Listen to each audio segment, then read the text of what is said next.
Darbhanga NH Mahindra के सामने घटी बड़ी घटना। एक व्यक्ति की मौत के बाद गाँव वाले ड्यूटी पर से आ रहे थे, नाश्ता खाने के लिए जा रहे थे। उस बीच में यहाँ पे पार्किंग लगा के महिंद्रा वाले छोड़े हुए थे, दोनों साइड छोड़े हुए थे। उसके बाद सोचा कि लगा रहे हैं, पीछे से ये बचा नहीं पाया, पीछे से ट्रक वाला उसको मार दिया। गाड़ी लगने के उसको रास्ता नहीं मिला, किसको मार दिया? सब मोहम्मद सलीम है, सांप वाले हैं, सांप पकड़ते थे। कहाँ के रहने वाले? अलीनगर। एजेंसी वाला से पूछेगा ना।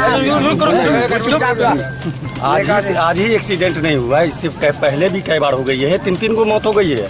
ये गाड़ी यहाँ लगती है, इसके कारण मौत होती है यहाँ। आज का उधर से गाड़ी आ रही थी, ये गाड़ी नहीं देखा गया है। यहाँ पर पूरा गाड़ी लगा हुआ था। आज ही क्या यहाँ 3 लाश यहाँ पर हुई है। आप पता कर लीजिए, आपके प्रेस में भी है, सारे पेपर में भी है। ये गाड़ी लगने के कारण यहाँ पता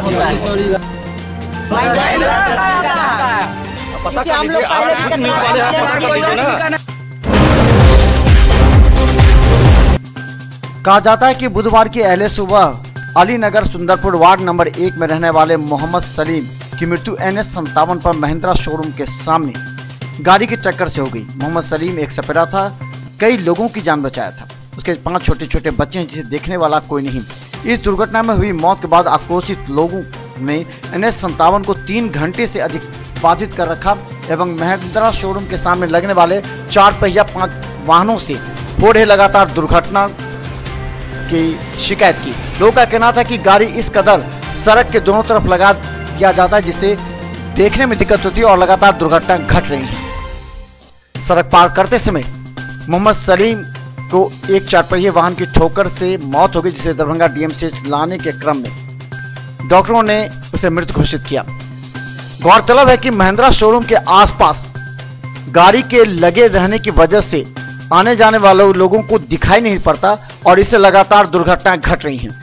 आक्रोशित सैकड़ों की संख्या में लोगों का आक्रोश जब भड़का तो महिंद्रा शोरूम के आसपास कई चीजों को क्षतिग्रस्त करने में लगे। बाद में पुलिस के साथ SDO एवं DSP ने सबों को समझाने का प्रयास किया, लेकिन आक्रोशित लोग नहीं माने। अंत में पुलिस को हल्की लाठीचार्ज करनी पड़ी और इसके खिलाफ लोगों ने पथराव भी किया। करीब 3 घंटे तक NH57 अस्थिर रहा। गौरतलब है कि दरभंगा के NH57 महिंद्रा के सामने लगातार हो रही दुर्घटना से लोग काफी आक्रोशित हैं।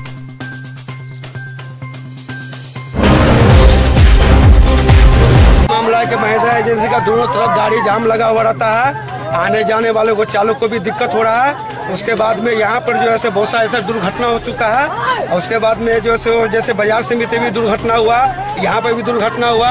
महिंद्रा एजेंसी बहुत बड़ा महिंद्रा एजेंसी बहुत जुल्म कर रहा है। अब महिंद्रा एजेंसी को यहाँ से हटाना होगा, नहीं तो इसके लिए जो है हम लोग जो है कानूनी कारोबार करेंगे और उसके बाद में बहुत सा कुछ कर सकते हैं। इसलिए महिंद्रा एजेंसी को बंद किया जाए और इसके बाद पार्किंग कहीं ले जाए और उसके बाद में जो दुर्घटना हुआ है उसके पास से 5 को बाल बच्चा है, धिया पुता है, उसका मुआवजा चाहिए, नौकरी चाहिए।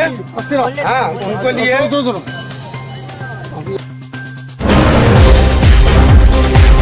तो महिंद्रा एजेंसी के पास से गाड़ी से महिंद्रा एजेंसी से गाड़ी से एक्सीडेंट हुआ। उनका नाम एक्सीडेंट करने वाला मोहम्मद सलीम था। हाँ, उसके बाद में बहुत सा परेशानी ऐसी हुई, इसलिए हम ये रोड हम जाम करेंगे और जाम करके रखेंगे हम। जब तक मुआवजा नहीं मिलेगा जब तक हम ये रोड जाम रखेंगे। उनकी क्या स्थिति है? उनका मेरा नाम मोहम्मद सलीम मेरा भी हुआ, उनका भी नाम मोहम्मद सलीम हुआ। उनका नाम सलीम। लोगों ने लगातार आरोप लगाते हुए कहा कि महिंद्रा एजेंसी के समक्ष लगातार इस तरह की घटनाएं घट रही हैं। गाड़ी दोनों तरफ लगाने की वजह से इस तरह की घटनाएं घटी हैं। आसपास के लोगों ने कहा कि मोहम्मद सलीम एक सपेरा था और उसके 5 बच्चे हैं और प्रत्येक दिन वो इसी रास्ते से अपने कार्यस्थल पर जाता रहता है। लेकिन आज की घटना काफी दुखद थी। लोगों ने कहा कि प्रशासन जब तक इसके परिजनों को 10 लाख का मुआवजा नहीं देगी तब तक आक्रोश प्रदर्शन होगा। खासकर महिंद्रा के सामने लोगों ने तोड़फोड़ करके भी अपना आक्रोश प्रदर्शन किया। कि हम लोग उनके लिए आए हुए हैं, ठीक है। वो आज तक किसी से लड़ाई झगड़ा में बहुत कम थे, बहुत कम। वो सपेरे थे, सांप भी पकड़ते थे और काम भी करते थे। वो अभी अपने घर से निकले थे वो NH 57 की ओर, जिससे महिंद्रा की गाड़ी आए और उसे कचलते हुए निकल गए। वो डेड एक्सपोर्ट हो गए हैं। लहरिया DMCH में उसका जान जा चुका है। जो बात है, ये महिंद्रा आए दिन हमेशा होता रहता है, इसलिए हम लोग चाहते हैं महिंद्रा अपना एजेंसी यहाँ से हटाए, नहीं तो महिंद्रा हटाए यहाँ से।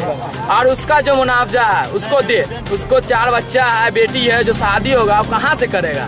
उसका बच्चा जो छोटा छोटा बच्चा है, कोई कमाने वाला नहीं, कौन करेगा उसका क्या चीज? अभी आप लोगों ने क्या किया उसके लिए? अभी उनके लिए हम लोग उनको DMCH में छोड़ के वहाँ से आए हैं, ठीक है। हमारे बड़े वहाँ पे अभी हैं, हम लोग यहाँ पर हैं, इसलिए यहाँ पर सड़क जाम किए हुए हैं कि उनको मुआवजा चाहिए तो चाहिए। अगर मुआवजा नहीं मिलेगा तो हम लोग ये जाम नहीं हटाएंगे। मेरा नाम हुआ मोहम्मद मासूम।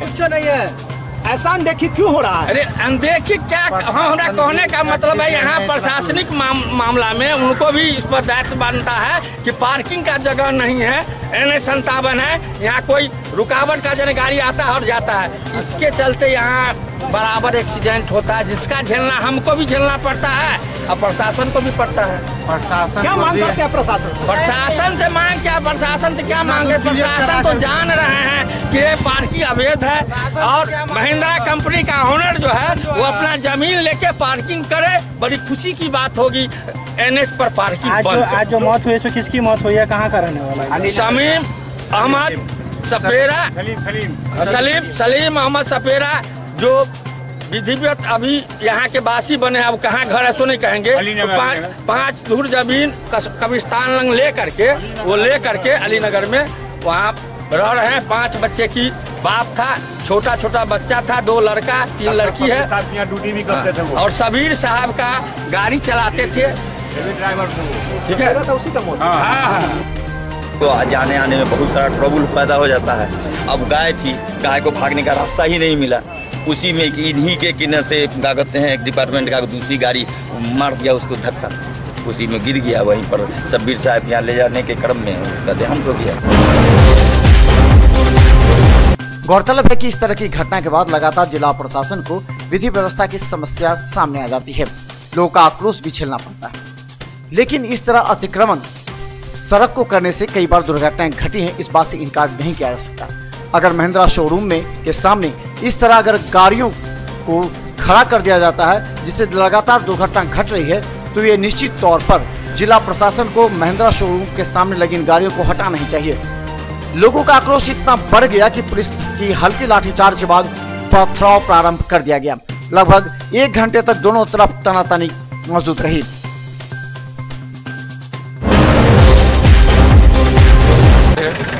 ये NH जो है, ये कुछ लोगों ने हुआ तो जाम कर दिया और हम लोगों ने जो उसको मुआवजा होता है इमीडिएट उसको पहुंचा भी दिया गया। उसके फिर भी कुछ लोग अननेसेसरी इसको जाम करे, बहुत 1 घंटा जाम रहा। बाद में हम लोग आए, इसको बलपूर्वक इसको खाली कराया गया और जितने भी लोग हैं और एजेंसी की तरफ से भी जो भी लोग हैं उस पर FIR जो भी चिन्हित करके हम लोग FIR कर रहे हैं। और जो CCTV कैमरा जो भी लोग चिन्हित होते हैं सब पर FIR होगा। और ये जो महिंद्रा वाली एजेंसी है, इन लोगों का भी कुछ बात सामने आया है। स्थानीय लोगों का कहना था कि ये अननेसेसरी ये पार्किंग करते हैं, इनको अपने एरिया में लगाना चाहिए, लेकिन इनके द्वारा भी बाहर में ही पार्किंग किया जाता है अनऑथराइज रूप से। इस संबंध में DTO साहब को कार्रवाई करने के लिए हम लोगों ने कहा है। घटना से घटी है, क्या घटना घटी है? घटना के बारे में हम लोग जानकारी है कि एक्सीडेंट हो गया और कुछ रास्ते में गाड़ी भी लगी हुई थी महिंद्रा शोरूम के ठीक सामने। उसके चलते भी थोड़ा सा यदि गाड़ी नहीं रहती तो थोड़ा समाधान होता है इसका। ठीक है, थैंक यू। रास्ते में ही शायद मृत्यु हो गई। कुछ अगल बगल के स्थानीय लोग घटना को लेकर आक्रोशित हो गए, आगे सड़क पर जाम के। अभी पता चला, देखने से ऐसा भी प्रतीत होता है कि जो शोरूम का है उनके गमला उमला ये सब वगैरह है, उन पर जो है कि पत्थर उठा किया गया, गमला उमला गिरा दिया गया। फिर अगल बगल की भी पुलिस आई, हम लोग आए, फिर उसको जो है कि स्थानीय लोगों को समझा बुझा करके मामला शांत किया गया और कुछ लोग उपद्रव करके थे उसको खदेड़ करके हटा दिया गया। अभी वर्तमान में रोड चल रही है। एजेंसी की भी गलती कुछ बात सामने आई है। अभी तो जांच करने के बाद CC कैमरा देखी जाएगी। बताया जा रहा है कि कुछ गाड़ियाँ सड़क के किनारे लगी रहती है, जिसके कारण जो है कि एक्सीडेंट की संभावना बनी रहती है। वो CCTV फुटेज वगैरह सब जांच देख करके जांच करके आगे तक कार्रवाई की जाएगी। गिरफ्तारी भी हुई है? अभी इसको पूछताछ के लिए लेकिन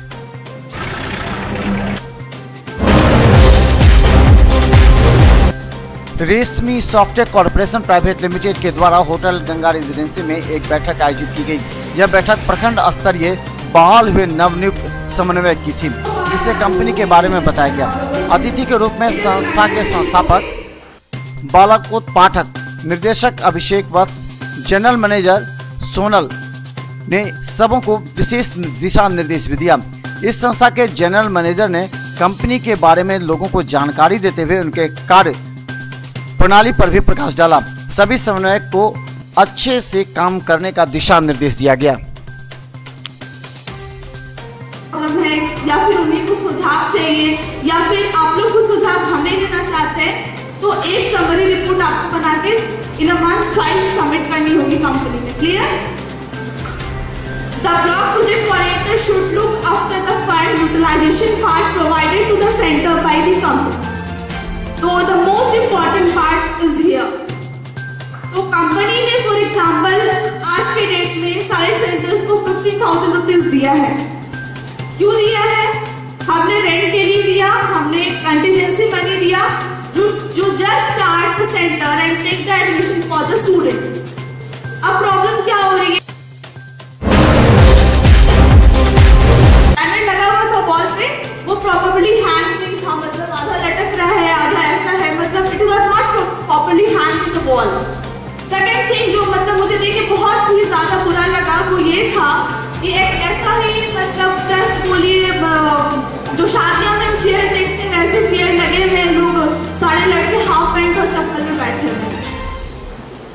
तो मतलब मुझे इतना बुरा हुआ कि पैसे देने के बाद मतलब कोई ड्रेस कोड नहीं है। आई एम नॉट टेलिंग कि कोई ड्रेस कोड है कि व्हाइट शर्ट ही पहनना है, ब्लू पैंट ही पहनना है, I am not saying that, but be in proper dress.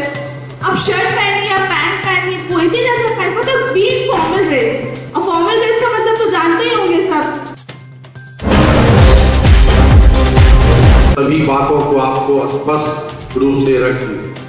सर्वप्रथम मैं एक बात कहूंगा, आज का दिन बड़ा ही IT के क्षेत्र में बिहार के लिए और मिथिलावासियों के लिए बड़ा ही ऐतिहासिक क्षण है। बंधुओं, मुझे शायद याद नहीं है, मालूम नहीं है, और जब ब्लॉक प्रोजेक्ट कोऑर्डिनेटर्स को मैंने देखा है, करीब करीब सभी यंग आदमी, भारत युवाओं का देश है, और इस यंग आदमी को आज देखकर मुझे काफी प्रसन्नता हो रही है कि इतने यंग आदमी को, इतनी 40 के संख्या में लोगों को IT के क्षेत्र में यहाँ नौकरी मिली है।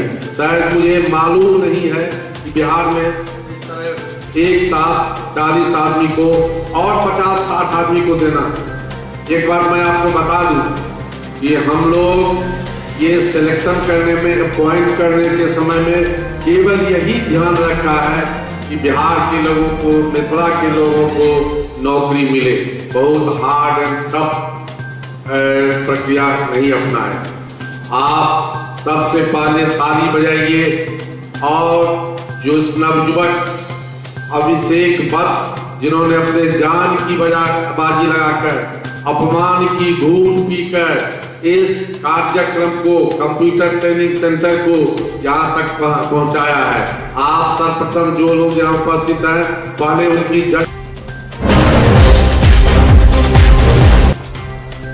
दरभंगा जिला ईंट निर्माता सदस्यों की बैठक बुधवार को एक होटल में की गई, जिसकी अध्यक्षता मोहम्मद आमिर निशाद ने की। इस बैठक में पूर्व पारित प्रस्तावों की समीक्षा के साथ साथ आय व्यय पर भी चर्चा की गई। साथ ही सभी ईंट निर्माता सदस्यों ने एकमत होकर यह निर्णय लिया कि ईंट व्यवसाय को चलाने के लिए जिस प्रकार की भी बाधाएं, समस्या उत्पन्न हो रही है, उसे दूर करने का प्रयास करेंगे। इस मौके पर संघ के अध्यक्ष श्याम नंदन राय, उपाध्यक्ष सिंधुमल, महासचिव जय रामदास, सचिव इंजीनियर चंदन सिंह सहित कई लोग मौजूद थे।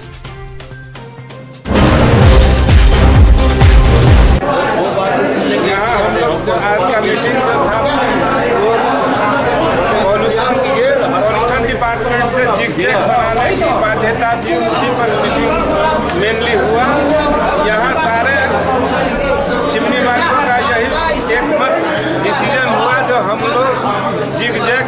अभी बनाने के लायक नहीं है। 2 साल हम लोग को सरकार के तरफ से जिगजैग के लिए हम लोग को और समय मिलना चाहिए। ये हम लोग का मांग हुआ, इसी मुख्य मुद्दा पर बात हुआ मीटिंग में। इसके लिए क्या करेंगे आप लोग? कोर्ट जाएंगे या सरकार के पास? सरकार अगर हमारी बात मान लेती है तो कोर्ट में हमें जाने की क्या जरूरत है।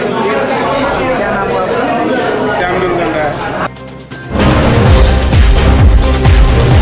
ये तमाम ईंट निर्माता को जो कठिनाई है, जिग-जैग का जो आदेश आया है, इसमें जो भट्ठे वाले की जो बहुत सारी कठिनाइयाँ हैं, उसको लेकर करके सारे भट्ठे वाले चिंतित हैं और इन कठिनाइयों को दूर करने के लिए प्रयासरत साल भर से हैं कि कुछ समय मिला जाए ताकि जो है ना इस प्रक्रिया को, जिग-जैग की प्रक्रिया को पूरी किया जा सके।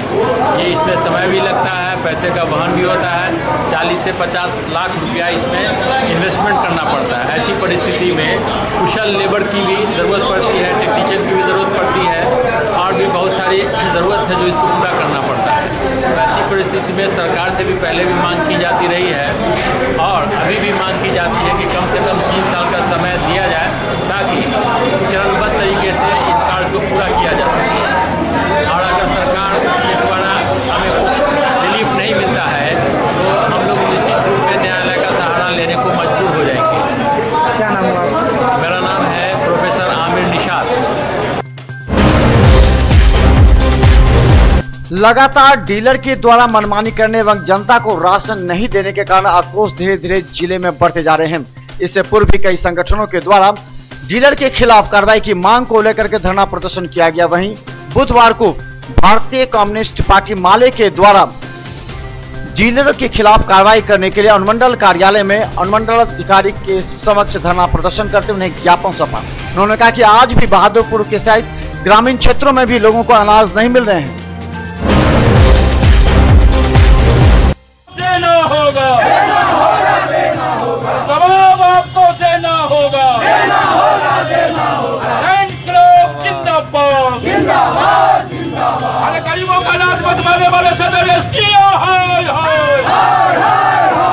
अरे गरीबों का अनाज बचवाने वाले सदर एसडीओ। आज मुख्यालय के गेट पर ग्रामीण गरीबों का ये प्रदर्शन भाकपा माले के नेतृत्व में हो रहा है। इस प्रदर्शन के माध्यम से हम सदर एसडीओ से जानने आए हैं कि आज बहादुरपुर सहित पूरे जिला में डीलर जनता को राशन नहीं दे रहे हैं। उसके कुछ नमूना, कुछ नाम आज मांग पत्र के जरिए अनुमंडलाधिकारी को सौंपा जाएगा। दूसरी बात कि राशन की कालाबाजारी तो कर ही रहे हैं, राशन नहीं ही दे रहे हैं। साथ ही साथ अभी बरुआरा पंचायत के बुढ़िया गांव के दलित गरीब महिलाएं यहां मौजूद हैं।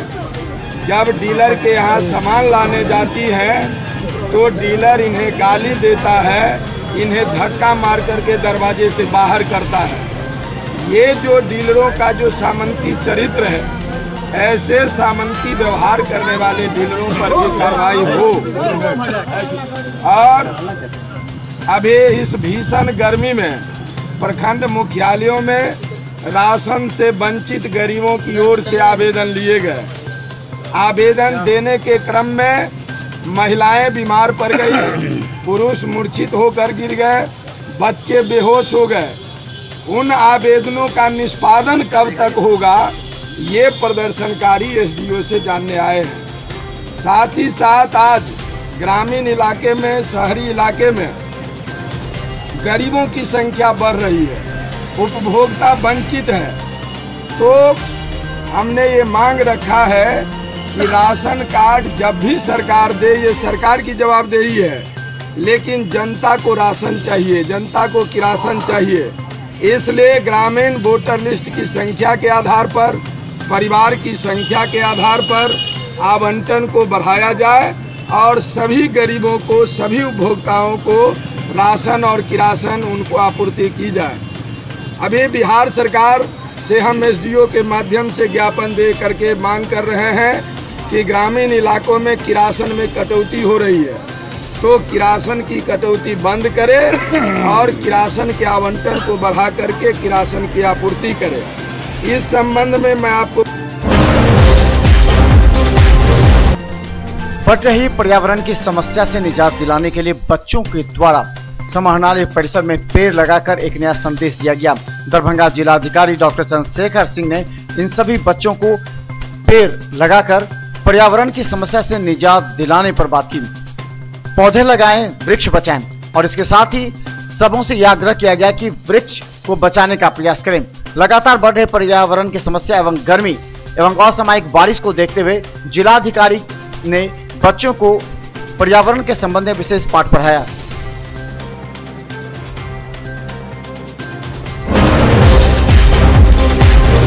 गौरतलब है कि दैनिक जागरण के द्वारा पौधे लगाएं वृक्ष बचाएं कार्यक्रम के तहत दरभंगा जिला समाहरणालय में जिलाधिकारी के साथ कई अधिकारियों ने इस बात को जनता तक संवाद देने का कार्य किया कि पर्यावरण से बढ़ती समस्या को देखते हुए अधिक से अधिक संख्या में वृक्ष लगाएं। इसी के तहत दैनिक जागरण के इस कार्यक्रम में जिलाधिकारी के साथ अन्य अधिकारियों ने भी समाहरणालय परिसर में कई वृक्ष लगाए एवं इसकी सुरक्षा पर वार्ता की। पर्यावरण का हमारी धरती का फेफड़ा कहा जाता है, जो हवा को शुद्ध करते हैं, कार्बन डाइऑक्साइड को अवशोषित करते हैं और ऑक्सीजन छोड़ते हैं, तो हम लोग ऑक्सीजन लेते हैं। तो उस दृष्टिकोण से प्रदूषण को बचाने के प्रदूषण को दूर भगाने, पर्यावरण को बचाने के दृष्टिकोण से बहुत ही जरूरी है। और ये अभियान जो अभी शुरू हुआ है, इसको हम लोग चाहेंगे कि बहुत बड़े पैमाने पर शुरू किया जाए और हम सभी लोग जितने यहाँ बच्चे उपस्थित हैं और बाकी स्कूलों में भी कार्यक्रम हम लोग कर रहे हैं, तो सभी आप लोग जरूर एक पेड़ लगाइए और दूसरों को भी प्रेरित करिए और अपने जन्मदिन पर हर साल एक पेड़ लगाइए, ये प्रण ले लीजिए और उसकी रक्षा कीजिए। हम लोग देखते हैं बहुत सारे गांव हैं, वहाँ बच्चों के जन्म पर पेड़ लगाया जाता है। बच्ची जब जन्म लेते हैं तो वहाँ पेड़ लगाया जाता है। इस तरह की परंपरा हम लोगों को शुरू करना है। हम लोग अपने जन्मदिन पर जरूर एक पेड़ लगाएं और उसकी रक्षा करें ताकि हमारा पर्यावरण हरा भरा रहे। एक बार फिर से दैनिक जागरण परिवार को बहुत बहुत शुभकामना, बहुत बहुत धन्यवाद।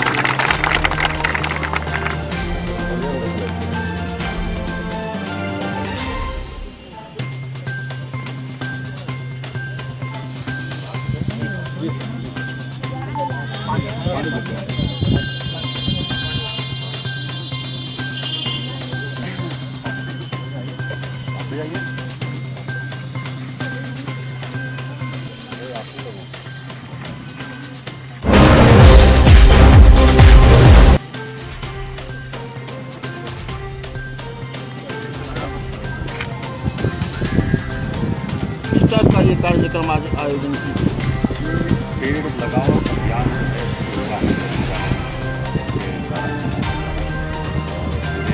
देश में हुआ है, बहुत ही अच्छा अभियान है। हमारे पर्यावरण के प्रति, प्रकृति के प्रति लोगों के मन में जागरूकता और सम्मान बढ़ाने के लिए, इसलिए हम लोगों ने भी इसमें अपनी पूरी क्षमता से भागीदारी की है और बच्चे भी इसमें शामिल हुए हैं। सभी स्कूलों में कार्यक्रम हुआ है, सब बच्चे जागरूक हो, आने वाली पीढ़ी हमारी जागरूक हो और पेड़ को लगाएं, उसे बचाएं। पर्यावरण के प्रति एक सकारात्मक संदेश है, इसलिए अभी अभियान पूरे 18 प्रखंड में चलाया जाएगा, सभी जगह चलेगा।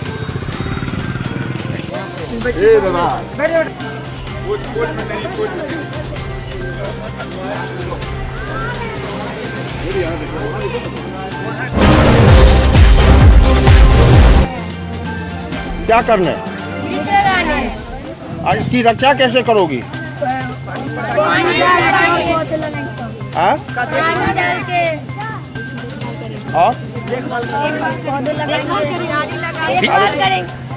आदर्श मध्य विद्यालय और विद्यापति स्कूल से हम लोग सैकड़ों लड़की और लड़के आए हैं। हम लोग इसका देखभाल, अगर इधर से गुजरेंगे भी तो एक बार देखभाल करते। वृक्ष लगाने से क्या लोगों में मैसेज देना चाहती है? क्या फायदा होगा? वृक्ष लगाने से हम ऑक्सीजन मिलेगा। वृक्ष लगाने से हमें ऑक्सीजन की फायदा होगा और हवा शुद्ध मिलेगा, तो हमें फल फूल खाने के लिए मिलेंगे, इससे हमारा स्वास्थ्य अच्छा रहेगा। क्या नाम हुआ? क्या वृक्ष लगाने से क्या फायदा होगा? वृक्ष लगाएंगे हमें स्वच्छ ऑक्सीजन मिलेगा, हवा मिलेगा, फल फूल, पर्यावरण अच्छा स्वास्थ्य हम लोग का रहेगा।